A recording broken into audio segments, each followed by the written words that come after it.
बाबा अब तुम बाहर आ गए हो, अब पीछे को मत जाइए, गड्ढा हो, तुम यहाँ चले जाओ। और ठाकुर जी ने किशोरी जी को बात करो, जल्दी चलो गोसाई जी दर्शन खोल देंगे, नहीं मिले तो बहुत डांट पड़ेगी। अब किशोरी जी जैसे ही चली तो चलते ही एक पांव की तो छम आवे आवाज, दूसरे पांव की आवाज ही नहीं। किशोरी जी ने नीचे देखी, बोले हमारी पाजेब कहाँ है?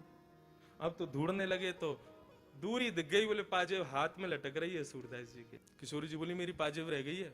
ठाकुर जी बोले दूसरी दिलवा देंगे, चलो वो नामों को तो वही चाहिए जो सूरदास जी। बोले तुम फंसवाओगे यार, सूरदास बाबा तो जन कब छोड़ेगा, लेकिन आज गोसाई जी बहुत डांट लगाएंगे। किशोरी जी बोली हमको तो वही पाजेब चाहिए। तो बोले तुम ही लिया। बोले मुझको डर लगाया बाबा, तो मैं ना जाऊंगी, तुम ही मांगो।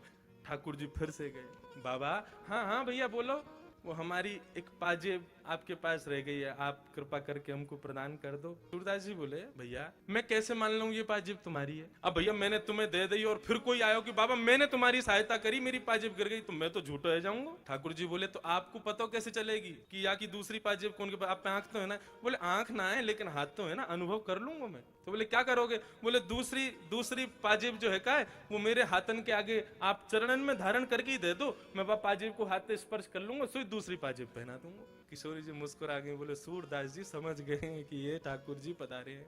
ठाकुर जी बोले